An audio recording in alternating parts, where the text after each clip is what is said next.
ಕೇಂದ್ರ ಸರ್ಕಾರಿ ನೌಕರರ ವಸತಿ ಗೃಹಗಳ ಕ್ಷೇಮಾಭಿವೃದ್ಧಿ ಸಂಘ ವಿಜಯನಗರ ಬೆಂಗಳೂರು ಇವರ ಆಶ್ರಯದಲ್ಲಿ 30/11/2024 ಶನಿವಾರ 69ನೇ ಕನ್ನಡ ರಾಜ್ಯೋತ್ಸವವನ್ನು ಸಂಭ್ರಮದಿಂದ ಆಚರಿಸಲಾಯಿತು. ಈ ಒಂದು ಕಾರ್ಯಕ್ರಮಕ್ಕೆ ಕರ್ನಾಟಕ ರಾಜ್ಯ ಮಹಿಳಾ ಆಯೋಗದ ಅಧ್ಯಕ್ಷರಾದಂತಹ ಡಾಕ್ಟರ್ ನಾಗಲಕ್ಷ್ಮಿ ಚೌಧರಿ ಅವರು ಆಗಮಿಸಿದ್ದರು.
ಸ್ನೇಹಿತರೆ, ಈ ವಸತಿ ಗೃಹದ ಎಲ್ಲ ನಾಗರಿಕರೇ 99ನೇ ಕನ್ನಡ ರಾಜ್ಯೋತ್ಸವದ ಶುಭಾಶಯಗಳನ್ನು ನೀಡುತ್ತಾ ಈ ದಿನ ಕಾರ್ಯಕ್ರಮಕ್ಕೆ ಆಗಮಿಸಿರುವಂತಹ ನಾಡು ಕಂಡಂತಹ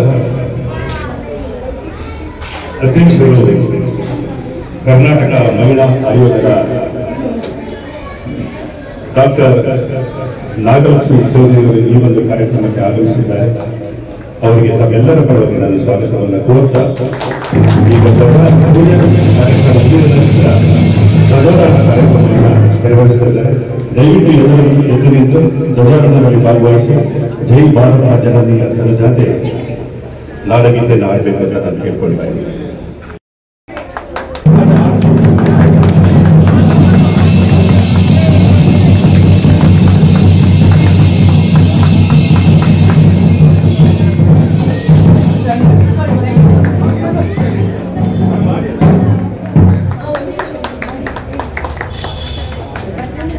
ಹಚ್ಚೇವು ಕನ್ನಡದ ದೀಪ, ಹಚ್ಚೇವು ಕನ್ನಡದ ದೀಪ, ಕರುನಾಡ ದೀಪ, ಸಿರಿನುಡಿಯ ದೀಪ, ಒಲವೆತ್ತಿ ತೋರುವ ದೀಪ.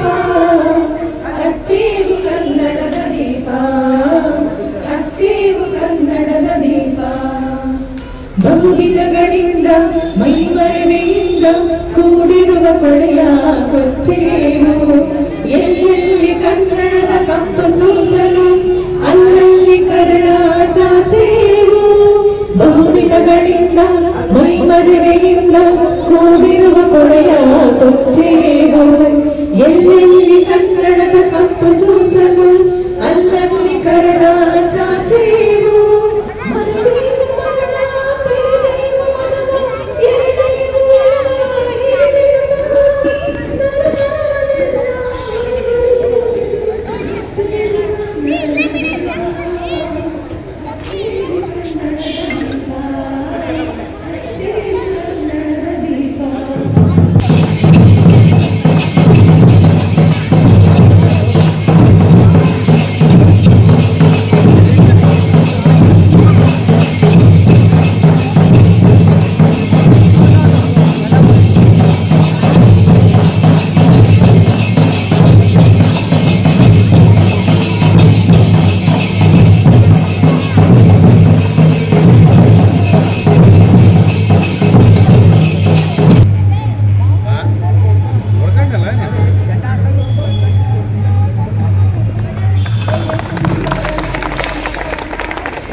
जय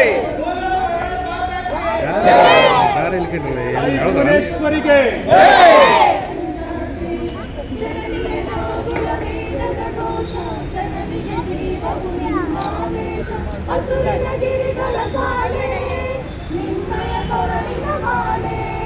ಕಪಿಲ ಪತಂಜಲ ಗೌತಮ ಜಿನುತ ಭಾರತ ಜನನಿಯ ತನುಜಾತೆ ಶಂಕರ ಮನುಜ ವಿದ್ಯಾರಣ್ಯ ಬಸವೇಶ್ವರ ಮಧ್ವರ ದಿವ್ಯಾರಣ್ಯ ರನ್ನ ಷಡಕ್ಷರಿ ಪೊನ್ನ ಹಂಬಲ ಕುಮಿಪತಿ ಚನ್ನ ಕುಮಾರ ವ್ಯಾಸರ ಮಂಗಳ ಧಾಮ ಕವಿ ಕೋಗಿಲೆಗಳ ಪುಣ್ಯಾರಾಮ ನಾನಕ ರಾಮಾನಂದ ಕಬೀರರ ಭಾರತ ಜನನಿಯ ತನುಜಾತೆ ಕೈಲಪ ಹೊಯ್ಸಳನಾಡಿದ ನಾಡೆಯ ಸಂಕಲ ಚಕ್ರವರ್ತಿ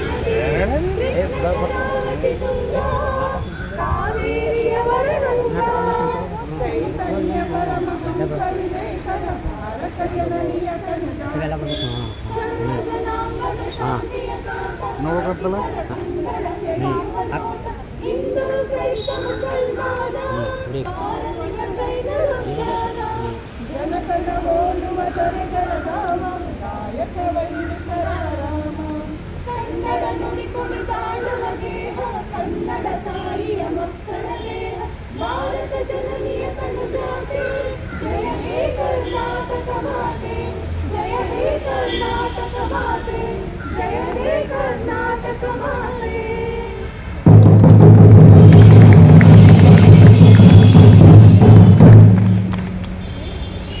69ನೇ ಕನ್ನಡ ರಾಜ್ಯೋತ್ಸವದ ಶುಭಾಶಯಗಳನ್ನು ಹೇಳ್ತಾ ನವೆಂಬರ್ ಕೊನೆಯ ದಿವಸ ಈ ದಿನ ನಮ್ಮ ವಸತಿ ಗೃಹಗಳ ಸಂಕೀರ್ಣದಲ್ಲಿ ಅದ್ದೂರಿಯಾಗಿ ಕನ್ನಡ ರಾಜ್ಯೋತ್ಸವವನ್ನು ನಾವು ಆಚರಿಸ್ತಾ ಇದ್ದೀವಿ. ಈ ಒಂದು ರಾಜ್ಯೋತ್ಸವಕ್ಕೆ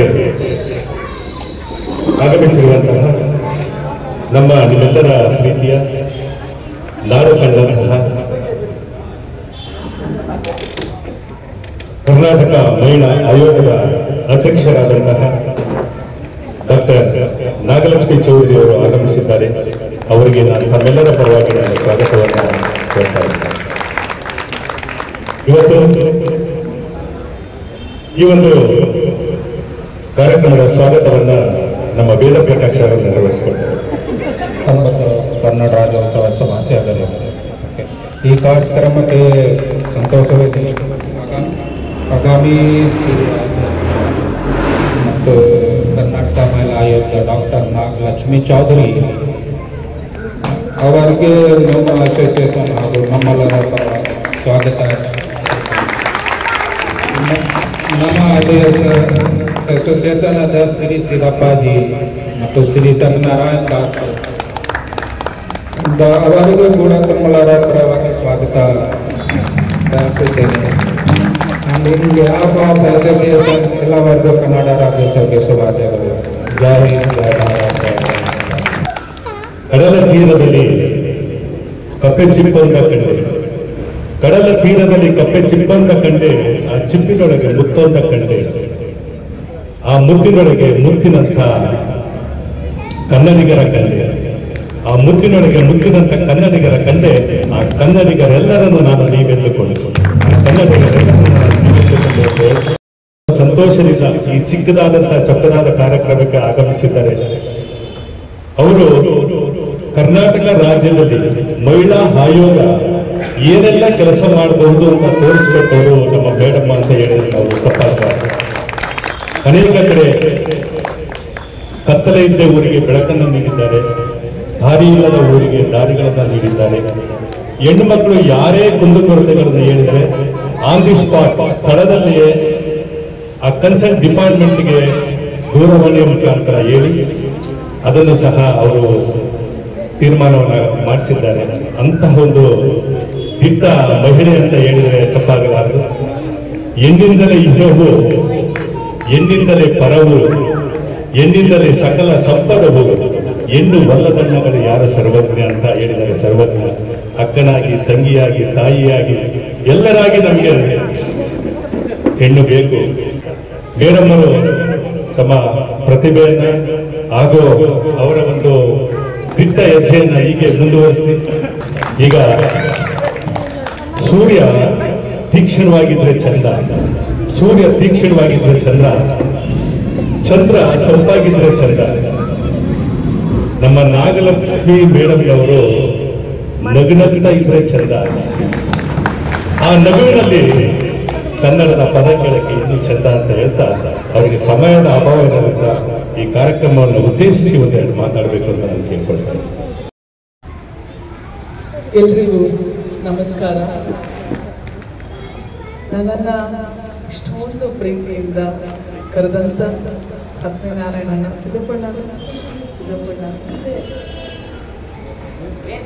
ವೇದ ಪ್ರಕಾಶ್, ಅಣ್ಣನ ಗೋಪಿ ಮತ್ತು ಎಲ್ಲ ನಮ್ಮ ಕೇಂದ್ರ ಸರ್ಕಾರಿ ನೌಕರರ ವಸತಿ ಗೃಹದ ಅಭಿವೃದ್ಧಿ ಸಂಘದವರಿಗೆಲ್ಲರಿಗೂ ನಾನು ನಾಗಲಕ್ಷ್ಮಿ ಮಾಡುವ ನಮಸ್ಕಾರ. ಮತ್ತು ನೋಡಿ, ಹೆಣ್ಣಿಂದ ಕಳೆ ಇಲ್ಲ. ನೀವೆಷ್ಟು ಜನ ಇದ್ರೆ ನೋಡಿ, ಅಷ್ಟು ಜನ ಹೆಣ್ಮಕ್ಳು ಎಷ್ಟೊಂದು ಈ ಕಾರ್ಯಕ್ರಮಕ್ಕೆ ಶೋಭೆಯನ್ನು ತಂದಿದ್ದಾರೆ. ಆ ಎಲ್ಲ ಹೆಣ್ಮಕ್ಳಿಗೂ ಸಹ, ಆ ಎಲ್ಲ ಮಹಿಳೆಯರಿಗೂ, ಆ ಎಲ್ಲ ತಾಯಂದಿರಿಗೂ, ಆ ಎಲ್ಲ ಪುಟ್ಟ ನನ್ನ ಮಕ್ಕಳಿಗೂ ಜೋರಾದ ಒಂದು ಚಪ್ಪಾಳೆ ಬರಬೇಕು. ಮತ್ತೆ ನಮ್ಮ ಡೋಲ್ ಬಾರಿಸ್ತಾ ಇರೋ ಮಕ್ಕಳು ಎಷ್ಟೊಂದು ಕಷ್ಟ ಇರುತ್ತೆ ಅವ್ರ ಬದುಕಲ್ಲಿ. ಕರಿ ಕಂಬಳಿಯನ್ನ ಸೊಂಟಕ್ಕೆ ಸುತ್ತಕೊಂಡು, ಚರ್ಮದ ಡೋಲನ್ನು ಇಟ್ಕೊಂಡು, ಹೆಗಲಿಗೆ ಹಾಕೊಂಡು, ಅವರ ವಂಶ ಪಾರಂಪರೆಯಾಗಿ ಬಂದಂತಹ ವೃತ್ತಿಯನ್ನ ಬಿಡದೆ, ಆದರೆ ಆ ವೃತ್ತಿಯಿಂದ ಸಿಗೋದು ಬಹಳ ಕಡಿಮೆ ದುಡ್ಡು ಆದ್ರೂ ಆ ವೃತ್ತಿಗೆ ಗೌರವ, ಕಲೆಗೆ ಆ ಗೌರವ, ಅವರನ್ನ ಕರೆಸಿ ನಾವು ಅವರಿಗೊಂದು ಯಾವಾಗಲೂ ಅವರಿಗೊಂದು ಶಕ್ತಿ ತುಂಬುವಂಥ ಕೆಲಸ ನಾವು ಮಾಡಿದಾಗ ಮಾತ್ರ ಇಂಥ ಕಲೆ ಜೀವಂತವಾಗಿ ಉಳಿಯೋಕ್ಕೆ ಸಾಧ್ಯ. ನಾನು ನಿಮ್ಮೆಲ್ಲರಿಗೂ ನಿಜವಾಗ್ಲೂ ಧನ್ಯವಾದ ಹೇಳ್ತೀನಿ. ನಮ್ಮ ಡೋಲ್ ಹುಡುಗರನ್ನ ಕರೆದು ಅವಕಾಶ ಕೊಡಬೇಕು. ನಾವು ನಮ್ಮ ರಾಜ್ಯ, ಮೊದಲು ನಮ್ಮ ಕಲೆ, ಮೊದಲು ನಮ್ಮ ಸಂಸ್ಕೃತಿ, ಮೊದಲು ನಮ್ಮ ಆಚಾರ, ಮೊದಲು ನಮ್ಮ ವಿಚಾರ, ಆಮೇಲೆ ಬೇರೆಯವರನ್ನ ಸ್ವಾಗತಿಸೋಣ. ನಮ್ಮ ಕರ್ನಾಟಕ ರಾಜ್ಯೋತ್ಸವ ಅಂದರೆ ಏನು? ನಮ್ಮ ಕನ್ನಡದ ಮಕ್ಕಳಿಗೆ, ನಮ್ಮ ಕನ್ನಡದ ಸಂಸ್ಕೃತಿಗೆ ಮೊದಲು ಆದ್ಯತೆ ಕೊಡಬೇಕು. ನಮ್ಮ ಡೋಲು ಕುಣಿತ, ನಮ್ಮ ವೀರಗಾಸೆ, ಪೂಜೆ ಕುಣಿತ, ಏನಿಲ್ಲ, ರಂಗ ಕುಣಿತ, ಇಂಥದ್ದಿಲ್ಲ ಅಂತಿಲ್ಲ. ಅಂಥವ್ರನ್ನೆಲ್ಲ ನಾವು ಕನ್ನಡದವರು, ನಾವು ಅವ್ರಿಗೆ ಮೊದಲನೇ ಆದ್ಯತೆ ಕೊಟ್ಟರೆ ಹೊಟ್ಟೆ ತುಂಬುತ್ತೆ. ಅವರಿಗೆ ಹೊಟ್ಟೆ ತುಂಬಿದ್ರೆ ಆ ಕಲೆ ಇರುತ್ತೆ. ಹೊಟ್ಟೆ ತುಂಬಿಸ್ಲಿಲ್ಲ ಕಲೆ ಅಂದ್ರೆ ಸತ್ತೋಗುತ್ತೆ. ಅವ್ರು ಸತ್ರು, ಆ ಕಲೆ ಸತ್ರು ಅಂತಂದ್ರೆ ಕನ್ನಡ ಸಾಯ್ತಾ ಇದೆ ಅಂತ ಅರ್ಥ ಅಲ್ವಾ? ಎಲ್ರಿಗೂ ಆ ಡೋಲ್ನವರಿಂದ ಅಶುಭ ಸಂಕೇತ. ಕರಿ ಕಂಬಳಿ ಸುತ್ಕೊಂತಾರಲ್ಲ, ಕರಿ ಕಂಬಳಿ ಶುಭ ಸಂಕೇತದ ಒಂದು ಚಿಹ್ನೆ. ಮತ್ತೆ ನನ್ನನ್ನ ಕರೆಸ್ಕೊಂಡಿದ್ದೀರ ಮಹಿಳಾ ಆಯೋಗದ ಅಧ್ಯಕ್ಷನ, ನನ್ನಿಂದ ಉಪಯೋಗನೂ ತಗೋಬೇಕು. ಇದು ಬಹಳ ಮುಖ್ಯ. ಎಷ್ಟು ಚೆನ್ನಾಗಿ ಆಡಿದ್ರಿ ನೀವು, ಬಹಳ ಖುಷಿ ಆಯ್ತು. ಜೈ ಭಾರತ ಜನನಿಯ ತನುಜಾತೆ, ಜಯ ಹೇ ಕರ್ನಾಟಕ ಮಾತೆ. ಮಾತೆ ಜನನಿ ಅಂದ್ರೆ ನೀವು, ನಾನು, ತಾಯಿ, ಈ ನಾಡಿನ ಮಗಳು. ನಮಗೆ ಅಂದ್ರೆ ತಾಯಿ ಭುವನೇಶ್ವರಿ, ತಂದೆ ಏನಂತ ಶಿವ ಅಂತೇನು ಇಟ್ಟಿಲ್ಲ ಅಲ್ಲಿ. ತಾಯಿ ಭುವನೇಶ್ವರಿ ಅಂದ್ರೆ ಆ ಭುವನೇಶ್ವರಿ ತಾಯಿ ಎಷ್ಟೇ ಕಷ್ಟ ಇರಲಿ, ಎಷ್ಟೇ ದೌರ್ಜನ್ಯ ಮಾಡ್ಲಿ, ಎಷ್ಟೇ ಅವಮಾನಗಳನ್ನ ಮಾಡ್ಲಿ, ಆ ತಾಯಿ ಯಾವಾಗ್ಲೂ ಅವಳ ಅನುಕಂಪ ಮೂರ್ತಿ, ಪ್ರೀತಿ, ಸೌಹಾರ್ದತೆ, ಶಕ್ತಿ ಸ್ವರೂಪಿಣಿ. ಎಷ್ಟೇ ಕಷ್ಟ ಇದ್ರು ನಗನಗ್ತ ನಮ್ಮನ್ನೆಲ್ಲ ಬಾಚಿ ತಪ್ಪಿ ನಡೆಸೋಳು. ಆ ತಾಯಿ ಹೆಸರೇ ತಾಯಿ ಚಾಮುಂಡೇಶ್ವರಿ ಅಂತ ಇಟ್ಟಿರೋದು. ಯಾಕೆಂದ್ರೆ ನಮ್ಮನ್ನೆಲ್ಲ ತಪ್ಪಿ ನಡೀತಾಳೆ. ಎಷ್ಟೇ ಕಷ್ಟ ಇದ್ರೆ ಈ ಭೂಮಿ ತಾಯಿ ಅಂತೀವಿ, ಭೂಮಿ ತಂದೆ ಅನ್ನಲ್ಲ. ಯಾಕೆಂದ್ರೆ ತಾಯಿ ಅಷ್ಟೆಲ್ಲ ಕಷ್ಟಪಟ್ಟರು ಮನೇನ ಎಷ್ಟು ಚೆನ್ನಾಗಿ ನಡೆಸ್ಕೊಂಡು ಹೋಗ್ತಾಳೆ. ನೀವು ಒಂದು ಮನೆ ನೋಡಿ, ಮನೆಯಲ್ಲಿ ಗಂಡ, ಮೈದ, ನಾದ್ನಿ, ಅತ್ತೆ, ಮಾವ, ಮಕ್ಕಳು, ಪ್ರತಿಯೊಬ್ಬರನ್ನು ಒಬ್ಬೊಬ್ರು ಒಂದೊಂದು ತರ ಇರ್ತಾರೆ. ಆದ್ರೂ ಎಲ್ಲರನ್ನ ಸಂಭಾಳಿಸ್ತಾಳು. ಎಲ್ಲರನ್ನ ಸಂಭಾಳಿಸ್ಕೊಂಡು ಆ ಮನೆಯನ್ನ ಗೆಲ್ತಾಳೆ. ಅದೇ ಒಂದು ಹೆಣ್ಣು, ನೀವು ಮದುವೆ ಮಾಡ್ಕೊಂಡು ಬಂದ ಹೆಣ್ಣು ಸರಿಯಾಗಿ ಯಾರಿಗೂ ಸ್ಪಂದಿಸದೆ ಹೋದ್ರೆ ಆ ಮನೆ ಎಲ್ಲ ಭಾಗಿ ಎಲ್ಲ ಆಗ್ಬಿಟ್ಟು ಹೊಟ್ಟೋಗುತ್ತೆ ಅಲ್ವಾ? ಅಂದ್ರೆ ಹೆಣ್ಣು ಹೊಲಿದ್ರೆ ನಾರಿ, ಇಲ್ಲದಿದ್ರೆ ಮಾರಿ. ಅಂದ್ರೆ ತಾಯಿ ಯಾವಾಗ್ಲೂ ಹೊಲಿತಾಳೆ, ಎಲ್ಲೋ ಹೊಲಿದೇ ಇರೋದು. ಹಾಗಾಗಿ ತಾಯಿ ಭುವನೇಶ್ವರಿನೂ ಅಷ್ಟೇ. ಈ ಕನ್ನಡ ತಾಯಿ ನಮಗೆ ಬಹಳಷ್ಟು ಕೊಟ್ಟಿದ್ದಾಳೆ. ಇಡೀ ದೇಶದಲ್ಲೇ ಇವತ್ತು ಕನ್ನಡ ನಾಡು ಎಲ್ಲದರಲ್ಲೂ ಮೊದಲು. ನೀವು ನೋಡಿ, ಕರೆಂಟ್, ಲೈಟ್, ಎಲೆಕ್ಟ್ರಿಸಿಟಿ ಮೊದಲು ಬಲ್ಬ್ ಬಂದಿದೆ ಕರ್ನಾಟಕದಲ್ಲಿ, ಇಡೀ ಏಷ್ಯಾದಲ್ಲಿ. ಜಲವಿದ್ಯುತ್ ಶಿವನ ಸಮುದ್ರ ನಮ್ಮ ಮೈಸೂರು ಮಹಾರಾಜರು ಕೊಟ್ಟಂತ ಕೊಡುಗೆ. ಅವರ ಹೆಂಡತಿ, ಅವರ ತಾಯಿ ಎಲ್ಲ ಅವರ ಇಡೀ ಒಡವೆಗಳನ್ನ ಮುಂಬೈನಲ್ಲಿ ಒಬ್ರು ಬಡ್ಡಿ ಕೊಡ್ತಾರಲ್ಲ, ಸಾಲ ಕೊಡ್ತಾರಲ್ಲ, ಅವ್ರಿಗೆ ಇಟ್ಟು ಆ ದುಡ್ಡನ್ನ ತಂದು ಕೊಡ್ತಾರೆ. ಅಲ್ಲಿ ಶಿವನ ಸಮುದ್ರದಲ್ಲಿ ಜಲವಿದ್ಯುತ್ ಪ್ರಾರಂಭ ಆಗುತ್ತೆ. ಬೆಂಗಳೂರಲ್ಲಿ ಕಣ್ಣಂತ ಲೈಟ್ ಆನ್ ಆಗುತ್ತೆ. ಇವತ್ತು ಕನ್ನಡ ರಾಜ್ಯೋತ್ಸವ ನಾವು ಮಾಡ್ತಾ ಇದೀವಿ ಅಂತಂದ್ರೆ ಆ ಕೊಡುಗೆಗಳನ್ನೆಲ್ಲ ನಾವು ನೆನಪು ಮಾಡ್ಕೋಬೇಕು. ಎಲ್ಲ ಪ್ರಾರಂಭ ಮೊದಲು ಹೆಣ್ಣು ಮಕ್ಕಳಿಗೆ ಶಾಲಾ ಕಾಲೇಜು ಪ್ರಾರಂಭ ಮಾಡಿದ್ದು ಕರ್ನಾಟಕ, ಅದು ಮೈಸೂರು. ಮಹಾರಾಣೀಸ್ ಕಾಲೇಜ್ ಹೇಳಿದ್ದೀರಾ? ವಾಣಿ ವಿಲಾಸ್ ಆಸ್ಪತ್ರೆ ಎಷ್ಟು ವರ್ಷಗಳ ಹಿಂದೆ ಪ್ರಾರಂಭ ಆಯಿತು. ಪ್ರತಿಯೊಂದು ಇಸ್ರೋ, ಟಾಟಾ ಇನ್ಸ್ಟಿಟ್ಯೂಟ್, ಇಂಥದ್ದೊಂದಿಲ್ಲ. ಕುಡಿಯೋ ನೀರು ಇವತ್ತು ನಿಮ್ಮ ಮನೆಯಲ್ಲೆಲ್ಲ ಕೊಳಾಯಿ ತಿನ್ಸಿದ್ರೆ ಕಾವೇರಿ ನದಿ ನೀರು ಬರುತ್ತೆ. ಅದು ಕೊಡುಗೆ ಯಾವುದು? ಮೈಸೂರು ಮಹಾರಾಜರು. ಇವತ್ತು ಲೈಟ್ ಹಾಕ್ಬೇಕಾದ್ರೂ ನೆನೆಸ್ಕೋಬೇಕು, ನಾವು ನೀರು ಕುಡಿಬೇಕಾದ್ರೂ ನೆನೆಸ್ಕೋಬೇಕು. ಕನ್ನಡದವರು ಕನ್ನಡದ ಇತಿಹಾಸವನ್ನ ಮರಿಬಾರ್ದು ನಾವು. ಇವತ್ತು ಕನ್ನಡ ಯಾವ್ದಾದ್ರು ಇಡೀ ದೇಶದಲ್ಲಿ ಅತಿ ಹೆಚ್ಚು ಚಿನ್ನ ಸಿಗೋದು ಎಲ್ಲಿ ಅಂತಂದ್ರೆ ಅದು ಕನ್ನಡದ ನೆಲದ ಮಣ್ಣಲ್ಲಿ.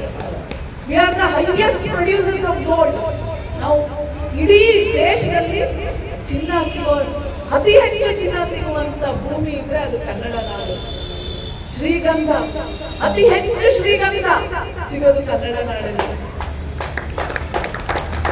ಕನ್ನಡ ನಾಡು ಇಂಥದ್ದಿಲ್ಲ ಅಂತ ಹೇಳಂಗಿಲ್ಲ ನಾವು. ಅತಿ ಹೆಚ್ಚು ಇವತ್ತು ಎಲೆಕ್ಷನ್ಗೆ ನಾವು ಲಿಂಕ್ ಹಾಕ್ತೀವಲ್ಲ, ಅದೇನ್ ಬೇರೆ ರಾಜ್ಯಗಳಲ್ಲಿ ತಯಾರಾಗುತ್ತಾ? ನಮ್ಮ ಮೈಸೂರು ಪೇಂಟ್ಸ್ ಅಂಡ್ ಗಾರ್ನಿಶ್ ನಾವು ತಯಾರು ಮಾಡಿಕೊಟ್ರೆ ಎಲೆಕ್ಷನ್. ರೇಷ್ಮೆ, ಅದು ಸಹ ಇಡೀ ದೇಶದಲ್ಲೇ ಅತಿ ಹೆಚ್ಚು ರೇಷ್ಮೆ ತಯಾರಿಸುವಂತ ರಾಜ್ಯ ಯಾವ್ದಾದ್ರು ಇದ್ರೆ ಅದು ಕನ್ನಡ ನಾಡು. ಎಲ್ಲ ಮೊದಲು, ಎಷ್ಟೋ ಮೊದಲು ನಾವು ಪ್ರಾರಂಭ ಮಾಡಿದ್ಮೇಲೆ ಬೇರೆ ರಾಜ್ಯಗಳು ನಮ್ಮನ್ನ ಅನುಸರಿಸಿದವೆ.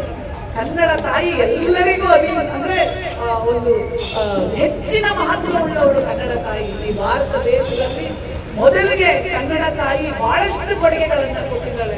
ಅದನ್ನ ಇವತ್ತು ಕನ್ನಡ ರಾಜ್ಯೋತ್ಸವದಿಂದ ನಾವು ನೆನೆಸ್ಕೋಬೇಕಾಗುತ್ತೆ. ಇವತ್ತು ಕನ್ನಡದ ಬಾವುಟ, ಅರಿಶಿನ ಕುಂಕುಮ, ಅದೂ ಸಹ ಗೌರವ ಹೆಣ್ಣಿಗೆ ಕೊಟ್ಟಿರೋದು. ನಾನು ಎಲ್ಲ ಕನ್ನಡ ನಾಡಿನ ಅಣ್ತಂದಿರು ಕೇಳ್ತಿದ್ದೀನಿ, ಜೈ ಭುವನೇಶ್ವರಿ, ಜೈ ಭಾರತ ಜನನಿಯ ತನುಜಾತೆ. ಬಾವುಟ ಕನ್ನಡದ ಅರಿಶಿನ ಕುಂಕುಮ ಅಷ್ಟೆಲ್ಲ ಕೊಟ್ರೆ ಸಾಲದು, ಮಾತಲ್ಲಿ ಸಾಲದು, ನಡ್ಕೊಳ್ಳೋದು ಸಹ ಹಾಗೆ ಇರಬೇಕು. ನಮ್ಮ ಕನ್ನಡದ ಹೆಣ್ಣು ಮಗಳಿಗೆ ಅದೇ ಗೌರವವನ್ನ ಕೊಡಬೇಕು, ಅದೇ ಪ್ರೋತ್ಸಾಹವನ್ನ ಕೊಡಬೇಕು, ಅದೇ ಅವಕಾಶವನ್ನ ಕೊಡಬೇಕು. ಅವಾಗ ನಿಜವಾಗ್ಲೂ ಕನ್ನಡ ರಾಜ್ಯೋತ್ಸವ ಆಚರಣೆ ಮಾಡಿದ್ದಕ್ಕೆ ಸಾರ್ಥಕತೆ ಅಂತ ಹೇಳ್ತಾರೆ.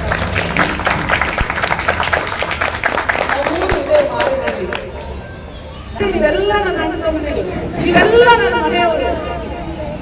ವಸುದೇವ ಕುಟುಂಬಕಂ ಅಂತ ನಮ್ಮ ಸಂಸ್ಕೃತದಲ್ಲಿ ವೇದಗಳು ಹೇಳಿದೆ. ಹಂಗಂದ್ರೆ ಏನು? ನಾವೆಲ್ಲ ಒಂದು ಕುಟುಂಬದವರು.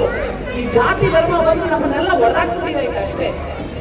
ಆದ್ರೆ ಯಾವ ಭಗವಂತ, ಯಾವ ದೇವರು ಹೇಳಿಲ್ಲ ನೀವು ಜಾತಿ ಮಾಡಿ, ನೀವು ಧರ್ಮ ಮಾಡಿ, ನಾವು ಮಾಡ್ಕೊಂಡಿರೋದು. ಸೊ ಹಾಗಾಗಿ ನಿಮ್ಮಂತ ಇಷ್ಟು ದೊಡ್ಡ ಕುಟುಂಬವನ್ನ ನಾನು ನನ್ನ ಸಂಸಾರವಾಗಿ, ನನ್ನ ಒಂದು ಫ್ಯಾಮಿಲಿಯಾಗಿ ಪಡ್ಕೊಂಡಿದ್ದೀನಿ ಅಂತಂದ್ರೆ, ನೀವು ನನ್ನನ್ನು ಕರೆಸಿ ಇಲ್ಲಿ ನಿಮಗೆ ಏನು ಸೌಲಭ್ಯಗಳು ಬೇಕು ಎಲ್ಲ ಮಹಿಳೆಯರಿಲ್ಲ, ಏನು ಇಲ್ಲಿ ಕುಂದುಕೊರತೆಗಳಿದ್ದಾವೆ ನೀವು ಹೇಳಿದ್ರೆ ನಾನು ಅದೇ ಆಫೀಸರ್ಸ್ನ ಒಂದಿನ ಕರ್ಕೊಂಡ್ಬಂದು ಎಲ್ಲರಿಗೂ ಸಿಗುವಂತ ಸೌಲಭ್ಯಗಳನ್ನು ಕೊಡಿಸುವ ಕೆಲಸ ಮಾಡ್ತೀನಿ. ಇದು ಮಹಿಳಾ ಆಯೋಗದ ಅಧ್ಯಕ್ಷೆಯ ಕೆಲಸ. ಏನೇ ತೊಂದರೆ ಆದ್ರೂ ಒಂದು ಫೋನ್ ಸಾಕು ನನಗೆ. ಯಾವಾಗಲೂ ನಿಮ್ಮ ರಕ್ಷಣೆ, ನಿಮ್ಮ ಭದ್ರತೆ ನಮ್ಮ ಜವಾಬ್ದಾರಿ, ಸರ್ಕಾರದ ಜವಾಬ್ದಾರಿ. ಸರ್ಕಾರ ಅಂದ್ರೆ ಪೊಲೀಸು ಸಹ, ಸರ್ಕಾರ ಅಂತಂದ್ರೆ ಜನರ ಸೇವೆನೇ ಸರ್ಕಾರದ ಸೇವೆ. ಸರ್ಕಾರ ಅಂದ್ರೆ ಜನರ ಸೇವೆ. ಸೊ ನಿಮ್ಗೆ ಯಾವುದೇ ತರ ಇರಲಿ, ಅದು ಪೊಲೀಸ್ ಇಲಾಖೆ ಇರಲಿ, ಬೇರೆ ಯಾವುದೇ ಇಲಾಖೆ ಇರಲಿ, ನನಗೆ ಒಂದು ಫೋನ್ ಕಾಲು, ನಾನು ನಿಮ್ ಜೊತೆಲಿ ಇರ್ತೀನಿ, ನಿಮ್ ಒಟ್ಟಿಗೆ ಇರ್ತೀನಿ, ನಿಮ್ ಜೊತೆಯಲ್ಲಿ ನಡೀತೀನಿ ದಿನ ಜಾತಿ. ಅವಳ ಪರ ನಿಂತ್ಕೊಳ್ಳೋದು, ಅವಳಿಗೆ ಶಕ್ತಿ ತುಂಬೋದು, ಅವಳ ಪರ ಹೋರಾಟ ಮಾಡೋದು, ಅವಳಿಗೆ ಸಿಗಬೇಕಾದಂತ ಸವಲತ್ತುಗಳನ್ನ ಕೊಡಿಸೋದು. ಇದೇ ನಾನು ಕನ್ನಡ ತಾಯಿಗೆ ನಿಜವಾಗ್ಲೂ ಕೊಡುವಂತ ಸೇವೆ. ಧನ್ಯವಾದಗಳು. ನಿಮ್ಮೆರಡು ಮಾತಾಡೋದಕ್ಕೆ ಅವಕಾಶ ಕೊಟ್ಟಿದ್ದಕ್ಕೆ ತುಂಬಾ ಥ್ಯಾಂಕ್ಸ್. ಸತ್ಯಣ್ಣ, ಸಿದ್ದಣ್ಣ, ನಿಮ್ಮೆಲ್ಲರೂ ಪ್ರೀತಿ ಬಹಳ ಖುಷಿ ತಂದಿದೆ. ನೀವೆಲ್ಲರೂ ನಗನಂತ ಆರೋಗ್ಯವಾಗಿ ಸುಖದಿಂದ ಖುಷಿಯಾಗಿರಿ ಅಂತ ಹಾರೈಸ್ತೇನೆ. ಇಡೀ ಪ್ರಪಂಚದಲ್ಲಿ ಮಾತೆ ಮಾತೆ ಅಂತ ಕರೆಯೋದು. ಮಾತೆ ಅಮೇರಿಕ ಮಾತೆ, ಇಂಗ್ಲೆಂಡ್ ಮಾತೆ, ಚೈನಾ ಮಾತೆ ಅಂತ ನಾವು ಯಾವ ದೇಶಕ್ಕೂ ಕರೆಯೋದು. ಆದ್ರೆ ಮಾತೆ ಅಂತ ಕರೆಯೋದು ಯಾವುದಕ್ಕೆ? ಭಾರತ ಮಾತೆಗೆ ಮಾತ್ರ ಕರೆಯೋದು. ಮೇಡಮ್ ಅವರು ತುಂಬಾ ಸೊಗಸಾಗಿ ಹೆಣ್ಮಕ್ಳ ಬಗ್ಗೆ ಮಾತಾಡಿದ್ದಾರೆ. ಒಬ್ಬ ಆದರ್ಶ ತಾಯಿ 100 ಗುರುಗಳಿಗೆ ಸಮಾನ. ಒಬ್ಬ ಆದರ್ಶ ತಾಯಿ 100 ಗುರುಗಳಿಗೆ ಸಮಾನಳು ಅಂತ ಹೇಳ್ತಾರೆ. ಅಂತ ಒಂದು ಮಾತುಗಳನ್ನ ಹೇಳಿದ್ದಾರೆ. ಇಲ್ಲಿವರೆಗೆ ಸೊಗಸಾಗಿ ನಮಗೆ ಸೂಕ್ಷ್ಮವಾಗಿ ವಿಚಾರಧಾರೆಗಳನ್ನ ನೀಡಿದಂತಹ ಡಾಕ್ಟರ್ ನಾಗಲಕ್ಷ್ಮಿ ಚೌಧರಿ ಅವರಿಗೆ ತಮ್ಮೆಲ್ಲರ ಪರವಾಗಿ ನಾವು ಧನ್ಯವಾದಗಳನ್ನು ಹೇಳ್ತಾ ಅವರಿಗೆ ಎಲ್ಲರೂ ಗೌರವ ಅಭಿನಂದನೆಯನ್ನು ಸಲ್ಲಿಸಬೇಕು ಅಂತ ನಾನು ಕೇಳ್ಕೊಳ್ತಾ ಇದ್ದೀನಿ.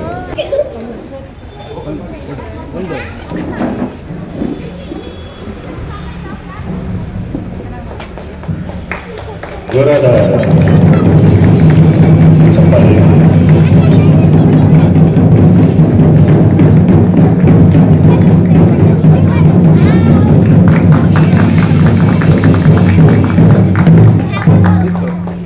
ಮೇಡಮ್, ಇದೊಂದು ಮಿನಿ ಭಾರತ, ನಮ್ಮ ಕ್ವಾರ್ಟರ್ಸ್ ಮಿನಿ ಭಾರತ. ಎಲ್ಲ ದೇಶ, ಭಾಷೆ, ಪ್ರಾಂತ್ಯಗಳು ಎಲ್ಲರೂ ಇದ್ದಾರೆ. ಎಲ್ಲರೂ ನಾವೊಂದು ಒಂದಾಗಿ ಈ ಒಂದು ಕನ್ನಡ ರಾಜ್ಯೋತ್ಸವವನ್ನು ನಾವು ಮಾಡ್ತಾ ಇದ್ದೀವಿ. ವಿಶ್ವ ಮಾನವರಾಗಿ ಕುವೆಂಪು ಅವರ ಮಾತಿನ ಪ್ರಕಾರ ಎಲ್ಲರೂ ಸೇರಿ ನಾವು ರಾಜ್ಯೋತ್ಸವವನ್ನು ಮಾಡ್ತಾ ಇದ್ದೀವಿ. ಮತ್ತೊಮ್ಮೆ ಇಲ್ಲಿ ಸೇರಿದ್ರೆ ಎಲ್ಲರಿಗೂ ಧನ್ಯವಾದ ಹೇಳ್ತಾ ಈಗ ವಂದನಾರ್ಪಣೆಯನ್ನ ನಮ್ಮ ಅಧ್ಯಕ್ಷರಾದಂತಹ ಸಿದ್ದಪ್ಪಾಜಿ ಅವರು ನೆರವೇರಿಸಿಕೊಡ್ತಾರೆ. ನಾಗಲಕ್ಷ್ಮಿ ಮೇಡಮ್ ಅವರೇ ಒಪ್ಕೊಂಡಾಗೆ ಅವರ ತಂದೆ ಡಿ ಕೃಷ್ಣಪ್ಪ ಅವರು ಮೇಡಮ್ ಅನ್ನ ಇಲ್ಲಿ ತನಕ ಕರ್ಕೊಂಡು ಬಂದು ಕೂರಿಸಿದ್ದಾರೆ ಅಂತ ಹೇಳ್ತಾ ಇದ್ದಾರೆ. ಆದ್ರಿಂದ ನಾನು ಮೊದಲನೇದಾಗಿ ಅವರಿಗೆ ಧನ್ಯವಾದಗಳನ್ನ ಹೇಳೋದಕ್ಕೆ ಇಷ್ಟಪಡ್ತೇನೆ. ಕೊನೆ ಕ್ಷಣದಲ್ಲಿ ಅವರ ಬಿಡುವಿರದ ಕಾರ್ಯಕ್ರಮಗಳ ಮಧ್ಯದಲ್ಲಿನೂ ಕೂಡ ನಮ್ಮ ಈ ಕಾರ್ಯಕ್ರಮಕ್ಕೆ ಆಗಮಿಸಿ ಶೋಭೆಯನ್ನು ತಂದಂತ ನಾಗಲಕ್ಷ್ಮಿ ಚೌಧರಿ, ಕರ್ನಾಟಕ ರಾಜ್ಯ ಮಹಿಳಾ ಸಂಘದ ಆಯೋಗದ ಅಧ್ಯಕ್ಷೆಯಾದಂತ ನಾಗಲಕ್ಷ್ಮಿ ಚೌಧರಿ ಅವರಿಗೆ ಧನ್ಯವಾದಗಳನ್ನ ಸಲ್ಲಿಸ್ತಾ ಇದ್ದೀನಿ. ಹಾಗೆ ನಮ್ಮ ಸಂಘದ ಕಾರ್ಯದರ್ಶಿಯವರಾದಂತ ವಿ ಪ್ರಕಾಶ್, ಪುಲಿ, ಓಟಿ ಕೃಷ್ಣ ಮತ್ತೆ ಇನ್ನೆಲ್ಲ ನಮ್ಮ ಸಂಘದ ಪದಾಧಿಕಾರಿಗಳಿಗೆ ಧನ್ಯವಾದಗಳನ್ನ ಈ ಮೂಲಕ ಸಲ್ಲಿಸ್ತಾ ಇದ್ದೇನೆ. ಹಾಗೆ ಗೀತ ಗಾಯನವನ್ನ ಸಮರ್ಪಕವಾಗಿ ನಿರ್ವಹಿಸಿದಂತ ಶೋಭಾ ರಾಣಿ ಮತ್ತೆ ತಂಡದವರಿಗೆ ಧನ್ಯವಾದಗಳನ್ನ ಅರ್ಪಿಸ್ತಾ ಇದ್ದೀನಿ. ಹಾಗೆ ಇಲ್ಲಿಗೆ ಆಗಮಿಸಿರುವಂತ ನಮ್ಮೆಲ್ಲ ನಿವಾಸಿಗಳಿಗೂ ಕೂಡ ಧನ್ಯವಾದಗಳನ್ನ ಅರ್ಪಿಸ್ತಾ ಇದ್ದೀನಿ. ಕೊನೆಯದಾಗಿ ಸತ್ಯನಾರಾಯಣ ದಾಸ್ ಅವರು ಈ ಕಾರ್ಯಕ್ರಮವನ್ನ ತುಂಬಾ ಅಚ್ಚುಕಟ್ಟಾಗಿ ನಿರ್ವಹಿಸಿದ್ದಾರೆ.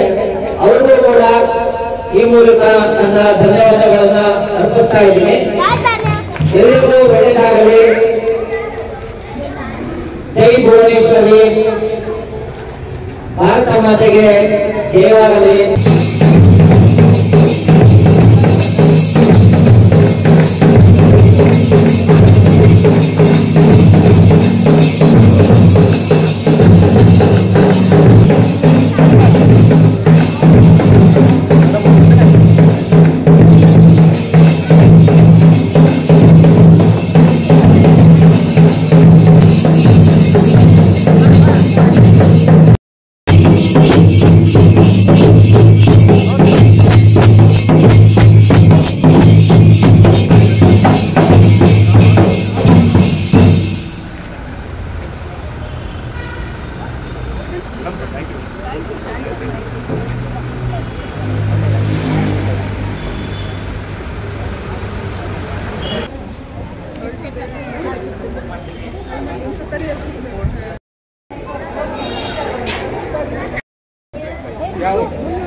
ಮಾತಾಡಲು ತುಂಬಾ ಸಂತೋಷವಾಗಿದ್ದೇನೆ. ನಮ್ಮ ಧ್ವಜವನ್ನು ಗೌರವಿಸೋಣ, ನಮ್ಮ ಕರ್ನಾಟಕವನ್ನು ಗೌರವಿಸೋಣ.